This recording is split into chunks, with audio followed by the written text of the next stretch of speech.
Olá, muito bom dia para você. Seja bem-vinda você que está assistindo esse replay. Meu nome é Sheila Hansen, eu sou terapeuta sistêmica e hoje a gente vai falar um pouquinho sobre disponibilidade amorosa. Você que está procurando um relacionamento, você que está aí querendo muito formar uma família, será que você está disponível? Será que você tem disponibilidade amorosa? Você que já é casada, você que já tem um relacionamento, será que quando você entrou nesse relacionamento, você estava disponível realmente para esse parceiro, para essa parceira? É sobre isso que a gente vai conversar hoje. Então, vou pedir a vocês para compartilharem essa live com o maior número de pessoas que vocês puderem, tá certo? Então vamos lá começar a nossa live? Disponibilidade amorosa. Gente, vamos começar do começo, né? Se você quer formar uma família, então nós precisamos saber qual que é o seu referencial de família. Não é assim? Tudo que a gente vai fazer, a gente precisa de um modelo. Se você quer fazer qualquer tipo de coisa, você vai se modelar em alguém. Se você vai no médico, o médico vai te dar a instrução do que você tem que fazer. Se você vai numa academia, você vai ter uma instrução do que você tem que fazer. Você vai ter que ter uma referência, né? E não é diferente quando você vai ter um relacionamento. Você precisa ter uma referência. E essa referência começa lá na sua família. E começa muito cedo, tá, gente? Quando é que começamos a criar a disponibilidade amorosa? Quando é? É quando você começa a ir para a escola? É quando você faz 15 anos? É quando você faz 18 anos? Quando que é? Então, se você já me acompanha aqui, você já me ouviu falando lá nos stories que começa na infância. Mas em que período da infância? Que período da infância? Desde muito cedo, tá? Desde muito cedo. E eu vou explicar para vocês aqui nessa live, então, como que isso funciona. Bom, eu quero que vocês pensem um pouquinho sobre algo que é muito simples, né? Todo mundo sabe aqui que quando uma mulher engravida, ela tem um tempo para ficar com a criança dentro da barriga, não é assim? Vamos lá, eu quero vocês participando da live. Quanto tempo um bebê fica dentro da barriga da mãe, né? Coloquem aqui, vamos comentando, gente, comigo na live, para eu saber que vocês estão aqui comigo. Vai mandando coraçãozinho, vai mandando foguinho, toda vez que eu falar alguma coisa que fizer um boom na sua cabeça aí. Mas vamos lá, quanto tempo fica um bebê dentro da barriga da mamãe? 9 meses. 9 meses. Todo mundo sabe disso, né, gente? Não é assim? Mas, se por acaso tem alguém muito desavisado que engravida e vai no médico, o médico fala o seguinte para essa mamãe e para esse papai: olha, o seu bebê vai ficar 9 meses dentro da barriga da mamãe, não é assim? E se essa mamãe, né, grávida, chega lá no seu sexto mês, sétimo mês, e ela fala assim: é tão gostoso sentir o filho dentro da minha barriga. É tão gostoso sentir o mexer dele dentro da minha barriga. O que vai ser desse filho quando sair da minha barriga? Meu Deus, será que ele vai mamar? Será que ele vai se acostumar com o berço? Será que ele vai ficar doente? Será que eu vou conseguir? Começa a vir um monte de coisas na cabeça dessa mãe. E aí ela chega no médico e ela fala o seguinte: olha, é o seguinte, eu não quero que esse bebê saia com 9 meses. Eu quero manter ele dentro da minha barriga. Eu quero que ele fique dentro da minha barriga pra sempre. O que vocês acham que o médico vai dizer para essa mãe?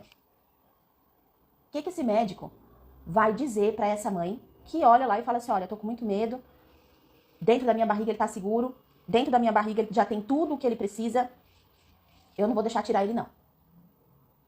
O que vai acontecer? O que esse médico pode dizer para essa mãe? Né? A Andrea falou aqui: eu não vi a hora de sair. Tem mães que sofrem, né, gente? Tem mães que sofrem mesmo. Mas vamos imaginar, Andrea, vamos imaginar que você tivesse com muito medo desse bebê sair, né? Vamos imaginar que você tivesse com muito medo de sair. Olha, disseram aqui, o médico ia dizer pra pessoa: você é louca? Talvez, né? Se fosse um médico muito assim, olha lá, ela não é normal. Pois é, gente.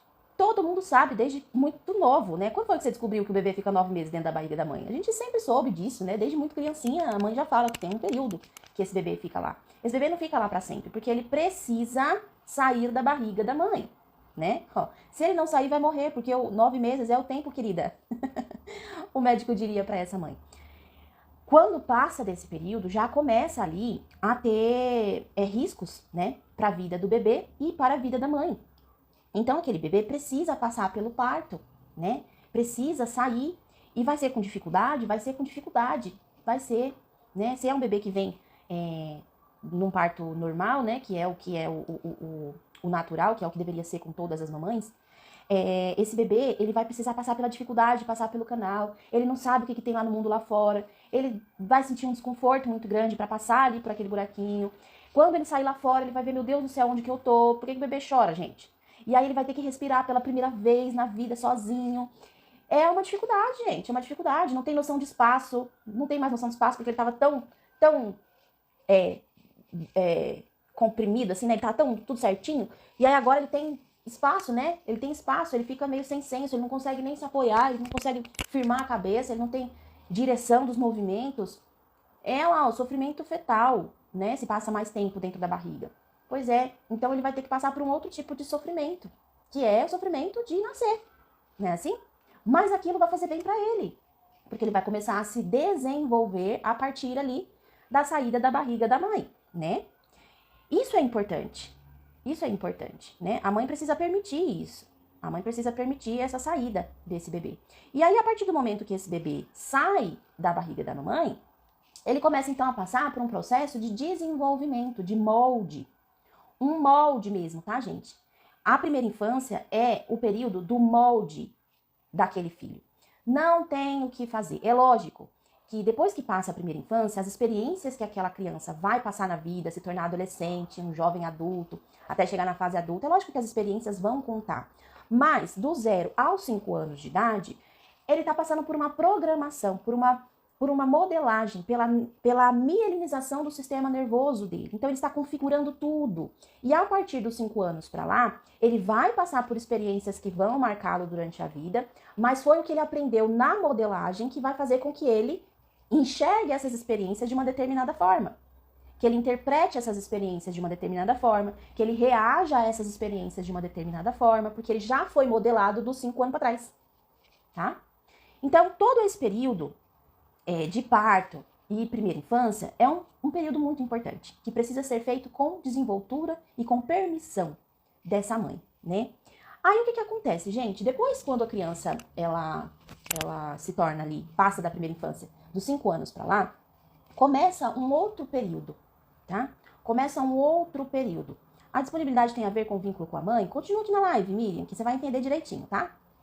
Então, a partir do momento que a criança ela tem 5 anos para lá, né?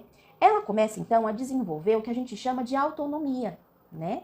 A autonomia, ela começa a perceber que a partir dali, que ela já teve toda a sua modelagem, né? A partir dali, ela vai começar a colocar em prática aquilo que ela aprendeu, né? Até chegar ali, ela já aprendeu a comer sozinha, a tomar banho sozinha, a se arrumar sozinha, a andar sozinha, a se vestir sozinha, né? Assim? Às vezes até muito antes disso, eu vejo algumas mães que falam assim, Sheila, você acredita que desse tamanho já quer escolher a roupa que quer vestir, né? Antes dos 5 anos. Então, vai criando uma certa autonomia. E quando chega nos 5 anos para lá, essa criança ela tem a tendência, sim, de se afastar cada vez mais da mãe, né? Se afasta cada vez mais da mãe. Então, por exemplo, ela começa a ir para a escolinha, né? Então, a mãe tem que deixar lá a criança na escolinha. Essa criança vai fazer contato com outros alunos, com outros amiguinhos, né? Vai aprender a trocar, vai aprender a se socializar, talvez vai para um cursinho, né? Vai um pouquinho mais de idade, vai para um cursinho, vai fazer balé, vai fazer futebol, né? Vai fazer natação, vai se desprendendo um pouco dos pais e vai criando uma certa autonomia. E esse processo, gente, de se distanciando dos pais, ele precisa ser gradativo e progressivo. Então, não existe esse negócio de começou a desgrudar e volta. Não. Ele começou a desgrudar um pouquinho, e aí depois ele vai desgrudar mais um pouquinho, e aí depois ele vai desgrudar mais um pouquinho, e assim vai sendo ao decorrer da vida dele sempre. Se depois dos 5 anos ele desgruda um pouquinho e ele volta, ele desgruda um pouquinho e ele volta, aí já começa a criar uma indisponibilidade para a vida. Eu não tô nem falando de indisponibilidade amorosa, eu tô falando de indisponibilidade para a vida. Porque toda vez que ele vai dar passos autônomos para fazer algo importante para ele, algo, que pode ser qualquer coisa, faz com que ele queira voltar pro colo da mãe, pro colo do pai. Entendeu? Então, esse processo, ele precisa ser gradativo e progressivo, cada vez mais distante dos pais. E seria muito interessante que esses pais, ao longo do crescimento desse filho, dependendo da idade, da maturidade dessa criança, né? Conforme ela vai crescendo, você já vai deixando claro para essa criança. Gente, conforme eu tô falando isso aqui, você vai pensando como que foi a tua criação, tá? Se você é pai e mãe, já começa a pensar aí como é que você tá criando a disponibilidade amorosa pros filhos de vocês. A gente tá falando de disponibilidade pra vida, mas a gente vai chegar lá pra amorosa. Mas se você não tem filhos ainda, comece a pensar em como que foi feito essa construção na sua casa, com seus pais e você, tá ok? Vai pensando aí, que isso é muito importante, tá bom? Então, o que que acontece? Conforme você vai crescendo, que você vai atingindo uma idade e uma maturidade, aqueles pais, eles precisam fazer o quê? Eles precisam começar a orientar esse jovem, esse adolescente, essa criança, mostrar que a vida dele não vai ser sempre ali dentro de casa. Que vai chegar um momento, que vai ser mais ou menos lá para os seus 18, no máximo 20 anos, que ele vai precisar sair da casa dos pais para viver a própria vida. Que é o que a gente chama de parto paterno. O parto materno era aquele que a gente começou falando aqui da live, certo? 9 meses na barriga da mãe, precisa sair. Quando você sai da barriga da sua mãe, você vai para o útero do pai, que é a casa da família, certo? E aí, assim como lá na barriga da mãe só podia ficar 9 meses, na casa do pai, no útero do pai, também tem um tempo. Também tem um tempo. Não existe esse negócio de ficar para sempre na casa dos pais. Ah, Sheila, mas eu não casei. Eu não casei, então eu continuo lá. Não, isso não existe não, gente. Isso não existe não. Talvez a cultura que nós vivemos, talvez por causa do que você está acostumado a ver, né, no círculo de pessoas com quem você convive, você acha que sair da casa dos pais é só depois que casa, mas não é bem assim não. Não é bem assim não, tá? O parto paterno, ele também tem tempo para acontecer. Você precisa, sim, orientar os seus filhos, que vai chegar um momento que é importante de liberar. Então, seria a partir dos 5 anos que a mãe deve deixar os filhos ter autonomia, pequenas coisas até ele chegar a pelo menos 18 anos, a partir dos 2, eu diria. A partir dos 2 anos de idade, que é o momento ali que geralmente está saindo do peito da mãe, já é o momento em que a mãe tem que deixar os filhos ter a sua própria autonomia. O que acontece é que às vezes a criança vai dar os seus primeiros passos, a mãe já tá enlouquecida. Meu Deus do céu, o que vai acontecer? Não deixa aquele filho tomar um tombinho. É lógico que é preciso estar de olho na segurança daquele bebê. Mas saiu do colo da mãe, a criança já está tendo autonomia. E é importante que essa autonomia vá ficando cada vez mais, tá? Como a Miriam disse aqui, os pais precisam começar a se tornar desnecessários muito cedo. Mas é lógico que você vai respeitar a idade e a maturidade daquela criança, porque se tudo acontecer de maneira natural, como deve ser, a autonomia ela vai sendo conquistada, né? Cada vez um pouquinho mais, de maneira gradativa e progressiva. Só que aí o que acontece, gente? Muitas vezes a mãe não permite esse movimento. Aí perguntaram, tem a ver com a mãe? Tem muito a ver com a mãe.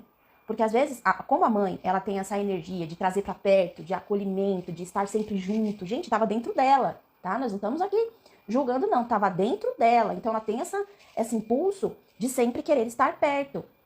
E às vezes por muito medo, por querer trazer muita segurança, por querer estar ali sempre junto, a mãe às vezes tem dificuldade de permitir essa autonomia, né?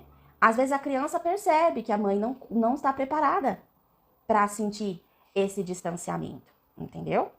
Sarinha já sobe e desce escada melhor que eu com 2 anos e 9 meses. Tá aí, ó.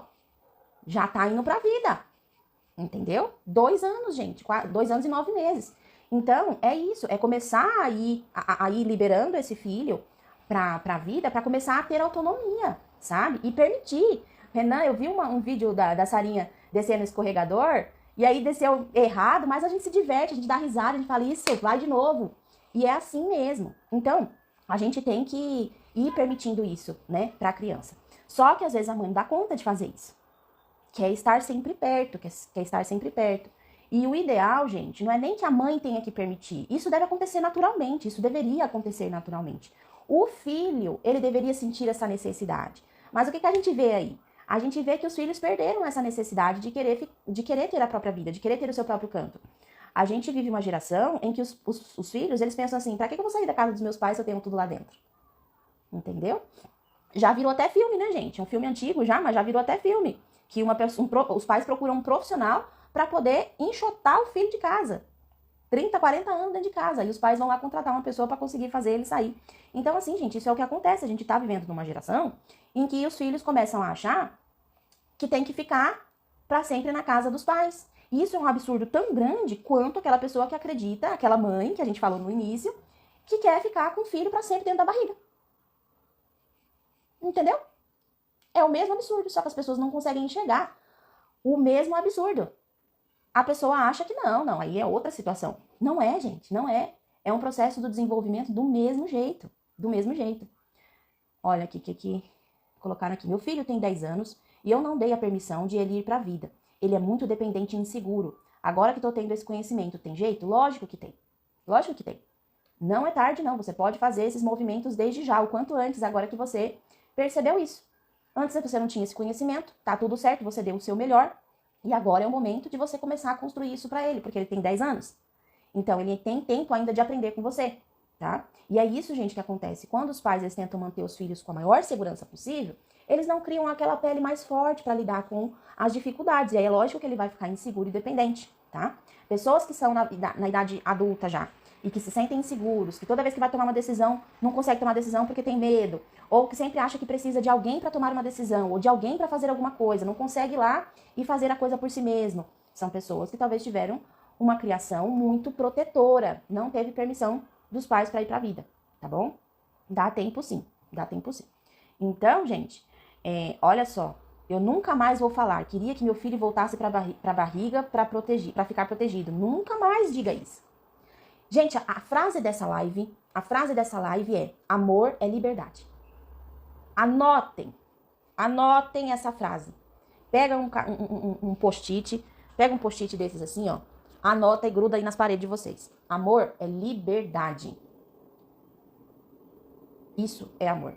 Um filho que sente que precisa estar perto da mãe por causa dessas mensagens subliminares que a mãe às vezes passa para os filhos, e o pai também muitas vezes, porque às vezes está com energia trocada, que os pais passam para os filhos, faz com que os filhos não se sintam livres, não sintam a liberdade de ir para a vida. Eles podem até começar a ir, mas eles estão sempre olhando para trás. A vida tá lá na frente, mas eles ficam olhando para trás para saber se tá tudo bem, se eu vou ter que voltar, se minha mãe tá chorando porque eu tô indo para trás, eu tô indo para frente. Como é que minha mãe tá? Como é que meu pai tá? Como é que meus irmãos estão lidando? Entendeu? Não tem liberdade, se sente numa prisão. Tem uma professora que ela fala assim, ó: a gente foi feito por Deus com 2 olhos na frente, que é pra gente olhar pra frente. Se fosse pra gente olhar pra frente e olhasse pra trás, Deus tinha feito um olho na frente e outro olho atrás. Entendeu? Então a gente tem que olhar pra frente. Quando a gente tem que ficar preso, olhando pra trás no que tá acontecendo, infelizmente nós ficamos presos ali. Entendeu? Então, do mesmo jeito que aquela festa, quando um filho nasce, né? Que todo mundo vai visitar e fica aquela coisa feliz. Ai, meu Deus, não vi a hora de ver a carinha do meu bebê. E aí vem pra casa e aí é recebido com aquela alegria. Não é uma alegria quando o neném nasce? Todo mundo fica contente. Pois é, o parto paterno devia ser do mesmo jeito. Quando o filho sai de casa, o pai e a mãe devia falar: graças a Deus, muito bem, agora nós estamos livres, né? Nós vamos poder fazer coisa que nós não podíamos, nós vamos poder viajar, nós vamos poder andar pelado dentro de casa, nós vamos fazer o que quiser agora aqui, porque tá só nós dois. Não tem mais o filho. O filho foi embora, foi viver a vida dele. Aí o filho olha assim e fala: caramba, ó, tô muito bem sem mim. Talvez ele fique até ressentidozinho. Mas é bom, porque aí ele fala assim: então eu vou ter que cuidar da minha vida mesmo, porque meu pai e minha mãe, eu não tô nem aí não. É isso que ele tem que pensar. E não o contrário. De olhar pra trás e ver a mãe, o pai naquela depressão, a mãe naquela depressão, ou os dois brigando agora porque não tem mais quem aparte a briga. Entendeu? Aí, gente, vocês acham que uma pessoa que vive nessa situação, que não teve essa liberdade, né? Se ela encontra uma pessoa pra estar ali junto dela, pra viver a vida com ela, porque chega um momento que você vai viver a sua vida e você quer uma companhia, porque você não viu isso a vida toda. Você quer uma companhia pra partilhar da vida junto com você. Só que se ela está nessa situação, ela vai estar disponível para esse relacionamento? Porque a gente está falando que ela tem que olhar para frente, né? Só que se ela for olhar para trás o tempo todo, você acha que ela vai estar disponível? Imagina aqui que a pessoa, né? Vamos imaginar que essa aqui é você e esse aqui é a pessoa que você encontra. Ela olha lá para frente e você fica o tempo todo olhando lá para trás. Ela puxa para frente e você fala: peraí um pouquinho, peraí que eu preciso fazer uma coisa aqui. Aí ela volta. Aí ela volta pra olhar pra frente, vocês começam a andar pra frente, ela fala: não, mas peraí, que eu tenho que fazer uma coisa aqui. Aí esse aqui tem que ficar esperando. Gente, não tem espaço. Não tem espaço pra relacionamento desse jeito. Então, a gente precisa começar a pensar nisso. A disponibilidade começa muito antes do adulto, né? Ali com seus 18, 20 anos, sair de casa. Ele já começa muito antes. À medida que o filho vai crescendo, do mesmo jeito que ficava desconfortável na barriga da mãe, tem que começar a ficar desconfortável dentro da casa dos pais também. Mas o que é que a gente percebe? A gente percebe que é o contrário. os filhos vão crescendo, as regras vão diminuindo, né? Ele vai tendo mais liberdade, liberdade no sentido de... vamos supor, né? Que a gente sempre dá esse exemplo. A cama fica pequena. Aí os pais vão lá e compram a cama de casal para aquele filho, né? Começa a trabalhar, tem que ajudar a pagar as contas de casa. Tem que começar a demonstrar para aquele filho que ele precisa aprender a trocar, porque ele já não é mais uma criancinha. Ele já não é mais um bebezinho que recebe tudo na mão beijada. Não, ele recebe na casa dos pais, mas ele já tá numa idade em que ele precisa contribuir. Então, se ele não trabalha, ele arruma a cama dele, ele lava a roupa dele, ele lava o carro, ele arruma o jardim, né? Se ele já trabalha, ele paga uma conta, ele faz comida no final de semana, ele lava a própria roupa dele. Ai, Sheila, mas ele já trabalha, não custa nada fazer isso. Pois é, mas aí se você não faz isso, ele não tá aprendendo como que é a vida de adulto, não. Porque a vida do adulto não é a gente ficar recebendo as coisas de mão beijada. Entendeu? Mas os pais, muitas vezes, a gente percebe que não faz isso. E aí o adolescente, o jovem, ele vai aprendendo o quê? Que a vida é só receber. Que a vida é só receber. Não, ele precisa aprender qual que é as responsabilidades de um próprio adulto. Porque quando esse jovem, ele pensa assim, poxa, mas eu já faço tudo aqui dentro, eu já pago conta. Eu já faço minha comida, eu já lavo minha roupa. Por que eu não faço isso então na minha própria casa, que lá eu tenho minha liberdade para fazer minhas próprias regras? Né? Eu acordo a hora que eu quero, eu escuto meu rádio na hora que eu quero, eu assisto o que eu quiser na minha televisão, né? Eu já faço tudo na minha casa, então agora eu faço na casa dos meus pais, agora eu faço na minha. Entendeu? Essa é a lógica. Ai, Sheila, mas coitado. Ele já tem tudo aqui dentro de casa e ele vai gastar dinheiro com aluguel, sendo que a gente tem um quarto vazio aqui, pra que isso? Pois é, você tá tratando o seu filho como criança. E criança sabe se relacionar? Criança sabe namorar? Criança sabe lidar com outro ser humano, com as diferenças do outro ser humano? Criança sabe lidar com sexualidade? Se você continuar tratando o filho como criança, ele não vai ficar disponível para a vida adulta e para um relacionamento. Aí pensa aí como que foi com você, quando você começou o seu relacionamento com o seu parceiro. Talvez você já tá 20, 15, 30 anos casado, já dentro de um relacionamento, e você tem problema até hoje dentro do seu relacionamento. Às vezes você não tá disponível até hoje. Às vezes você não tá disponível até hoje. E eu ouso dizer que essas pessoas que casam e vão direto da casa dos pais para o casamento, transfere aquilo que tinha na casa dos pais para o parceiro. E aí acredita que aquele parceiro tem que dar aquilo que os pais davam. Começa a tratar o cônjuge como se fosse pai ou mãe. E aí, ó, começa a treta. Começa a treta, porque cônjuge não é pai e mãe. Entendeu? Ou talvez você está num lugar diferente. Você olha para os seus pais e você pensa, mas eu sofro demais, Sheila, por pensar que eu vou deixar meu pai e minha mãe. Meu pai e minha mãe já estão numa certa idade. E aí, como que eu vou morar, né, em outro lugar? Será que o que eles vão pensar? Que eu tô virando as costas para eles? Que tudo que eles fizeram por mim eu tô jogando no lixo? Como assim, gente? Né? Aí a Miriam falou, morar sozinho é um mega laboratório. É mesmo. É mesmo. Né? Então é preciso. Às vezes o filho vai pensar isso. Eu não tenho coragem de deixar meu pai e minha mãe morar sozinho, não. Pois é. Lembre-se, gente. Amor tá dentro do coração. O amor não tá fora. Não tá perto. Não significa que você só ama quando você está perto de alguém. O amor está dentro do peito. Dentro do coração. Então, independente se você mora dentro da casa dos seus pais, se você mora no quintal dos seus pais, ou se você mora lá no Japão, o amor é o mesmo. O amor precisa estar dentro, não perto. Entendeu? Então, a gente começa a olhar para isso aqui. Porque se você não tiver essa visão, se você não teve essa construção dentro da sua casa, você não vai ter disponibilidade amorosa. Se você não tem condições de arcar financeiramente com a sua vida e com a sua casa, você não tem disponibilidade para um relacionamento amoroso. Porque senão você vai transferir para aquela outra pessoa te bancar. Entendeu? Independente se você é homem ou se você é mulher, tá? Você precisa ter condições de ter o seu próprio recurso. De bancar com as suas próprias necessidades básicas. Eu não tô falando que você tem que ter dinheiro para viajar, que você tem que ter carro de luxo na garagem, que você tem que ter a última geração do celular. Não, eu tô falando de necessidade básica. Você tem que ter recursos para pagar um teto, para pagar a sua roupa, o seu remédio, a sua comida, a sua água, a sua luz. Você precisa ter o básico. E se você ainda é criança, se você não tem condições de fazer isso, você vai ter condições de fazer isso com uma outra pessoa? Não vai dar conta, tá? Precisa ter autonomia financeira, precisa ter autonomia emocional. Emocional, tá? Você precisa ir pra vida sem ter algo que te breque. Sem ficar pensando, mas e o meu pai? Mas e a minha mãe? Mas e eu vou me sentir mal? Mas eu vou ficar triste? Eu não vou conseguir ficar, eu vou sentir muita saudade. Eu não vou conseguir dormir sozinha. Eu não vou conseguir... Entendeu? Isso é dependência emocional. É você achar que você não consegue fazer nada sozinha. Então, ou que os seus pais não dão conta de fazer algo sem você. Então você se sente preso do mesmo jeito. Não é amor, porque, como a gente falou aqui, amor é liberdade. Amor é liberdade.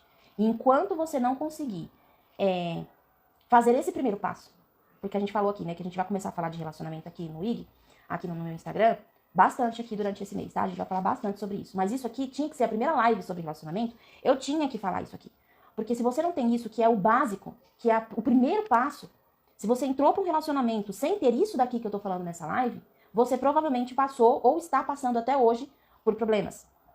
Porque você talvez ainda esteja indisponível para o relacionamento. Porque aquela construção que deveria ter sido feita, do mesmo jeito que foi feita lá dentro da barriga da sua mãe, onde em cada mês, né, tem até uns aplicativos hoje, tem até uns aplicativos que você vê lá cada mês o que está acontecendo dentro da barriga, o que está acontecendo no desenvolvimento daquela criança, né? Pois é, se depois que você nasceu, a partir dos 5 anos, cada ano que passava, você não ia se desenvolvendo, você não ia criando isso que eu fico falando aqui nessa live, você vai chegar na idade de ter um relacionamento e seus relacionamentos não vão durar. Você vai ver a iminência de um relacionamento começar a se estruturar e começar a ir para um casamento e vai te assustar. Vai te assustar. Você vai querer ter um relacionamento, você não vai ter dinheiro para levar a pessoa no cinema. Você não vai ter dinheiro para levar num restaurante que preste. Você não vai ter dinheiro para bancar uma casa junto com aquela pessoa. Entende, gente? Isso aqui é muito sério, é muito sério. E as pessoas pulam etapas. Elas pulam etapas porque elas querem namorar, né? Elas querem uma outra pessoa, elas querem beijar na boca, elas querem sexo, elas querem um relacionamento, elas querem qualquer coisa, elas querem estar junto. Mas pula essas outras etapas. E aí o que adiantou? Né? Pulou vários degraus. Não passou por aquela fase que deveria ter passado. Vai chegar aos 18, 20 anos, vai querer namorar, vai querer ter um relacionamento e não vai conseguir, porque vai estar grudado no pai e na mãe. Entendeu? Gente, eu conheço pessoas, pais, que recebem mesada dos filhos. Os filhos cresceram, começaram a trabalhar e eles recebem mesada dos próprios filhos. Esses filhos poderiam estar usando esse dinheiro para quê? Para a construção da sua própria vida. Para investimento em coisas para a sua própria vida. Mas não o que eles estão fazendo? Olhando para trás. Dando mesada para os próprios pais. Não tem muito cabimento isso, né? É como se estivesse querendo voltar para dentro da barriga da mãe. Então, isso aqui, gente, era o que eu queria passar para vocês em relação à disponibilidade amorosa. A disponibilidade amorosa, ela começa, a gente falou aqui do início de tudo. É o primeiro passo. Tem muitas coisas a partir dali que também vão caracterizar a disponibilidade do casal, né, para um relacionamento. Mas o primeiro passo, a primeira coisa é isso aqui. Autonomia financeira e autonomia amorosa. É cortar o vínculo com família de origem. É fazer o parto paterno. Lembrando aqui, gente, eu vou falar novamente, porque isso é muito comum, tá? Na nossa cultura e no nosso país, de os filhos saírem da casa só depois que casa, tá? E eu não tô dizendo que é errado isso. Mas se você vai casar com 30 anos, com 40 anos, então alguma coisa tá muito errada, você não saiu da casa do seu pai antes, por quê? Não foi feito o parto paterno, por quê? Se pergunte. E se você já está num relacionamento há muito tempo, preste atenção, assista a live de novo, pense aí, como que foi pra você? Como que foi pra você? E hoje, ainda assim, será que você olha pro seu marido? Será que você olha pra sua esposa e espera deles o que você tinha com o seu pai e com a sua mãe? Faça essa pergunta. Se acontecer alguma coisa com o seu marido hoje, você dá conta de cuidar da tua própria vida ou você vai ter que recorrer ao seu pai e à sua mãe? Você vai ter recursos emocionais e financeiros para dar conta da própria vida? Ou sem a companhia do seu marido ou da sua esposa você não dá conta? Olha, Sheila, eu tenho autonomia, eu tenho dinheiro, eu consigo pagar, mas olha, eu não sei cuidar de mim, não. Não sei lavar roupa, não sei coisa de casa. Tem dinheiro pra pagar? Não tem? Você vai ter que se virar. Ou você vai pedir pra sua mamãe ir lá lavar sua roupa dentro da sua casa, lavar suas cuecas. Entendeu, gente? Então, é preciso, sim, olhar pra isso com muita clareza. Com muita clareza, tá? Você vai ser... Sheila, como saber que estamos disponíveis de maneira saudável? Olhando pra essa live aqui, eu já te dei todo o passo a passo. Se você dá conta de cuidar da sua vida de maneira autônoma, sem dor no coração, você vai para sua vida, você dá conta de você mesmo. Sim, você está disponível, tá? Você dá conta. Talvez aí começam uns outros paranauê que a gente ainda vai continuar falando durante o mês aqui. Mas a disponibilidade, ela começa a partir desse primeiro passo. Se esse primeiro passo deu certo, ok, você pode ir pro próximo passo. E aí a gente vai falando dos próximos passos em outras lives, tá? Porque senão a gente vai ficar aqui direto. Mas isso aqui é o importante. Gi, obrigada. Então, gente, se isso aqui fez sentido pra você, reflita no resto dessa semana aí, reflita pra saber se você está disponível, tá? Pro relacionamento. Me casei com 27 anos, foi bem difícil me afastar emocionalmente da minha família de origem. Então, esse é um ótimo estudo pra fazer agora, Aline. Se por acaso você se visse sozinho na vida agora, porque, ok, foi difícil pra caramba, mas eu tinha meu parceiro ali do meu lado. Mas e se faltar esse parceiro? E aí? Como é que você lida, né? Eu tenho uma pessoa uma vez que ela falou assim, né? Uma professora. E ela falou assim, eu não sei se meu marido vai antes que eu, embora, né? E aí eu já me programei, eu já conversei com as minhas amigas, as viagens que a gente vai fazer, nós juntas. Já comecei a pensar nas coisas que eu vou fazer, onde que eu vou morar, porque eu não vou morar nessa casa desse tamanho sozinha, não. Já que se eu não tiver com meu marido, eu não vou morar na casa desse tamanho. Eu vou pra uma casa menor, vou morar num apartamento, já sei que tipo de apartamento que eu quero, já sei as viagens que eu vou fazer, já sei até com quem que eu vou viajar. Eu não vou ficar dando trabalho pro meu filho, não. Não vou ficar dando trabalho pro meu filho. Pra vir ficar cuidando de mim, pra vir fazer companhia, não. Já tô me programando. E o marido dela tá novão, inteirão ainda, gente. Entendeu? Então, e aí, você tem essa capacidade de pensar nisso? Ou a sua dependência emocional só foi transferida da sua família para o parceiro? Entendeu? Então a gente tem que pensar nisso. Isso sim é ter disponibilidade amorosa. Porque se você não tem disponibilidade amorosa, você tem sim alguma coisa presa ainda lá na sua família de origem. Seja de ordem financeira ou de ordem emocional. Tá ok? Que bom que vocês gostaram da live. Que bom que fez sentido. Então, revisa, assiste de novo porque vai ficar gravada. Se você conhece alguém que você acha que pode se beneficiar dessa live, manda pra esse povo aí, tá bom? E semana que vem a gente volta com Manhãs Sistêmicas falando de mais assuntos relacionados a relacionamento amoroso, tá certo? Um bom dia, gente, pra vocês. Tchau, tchau.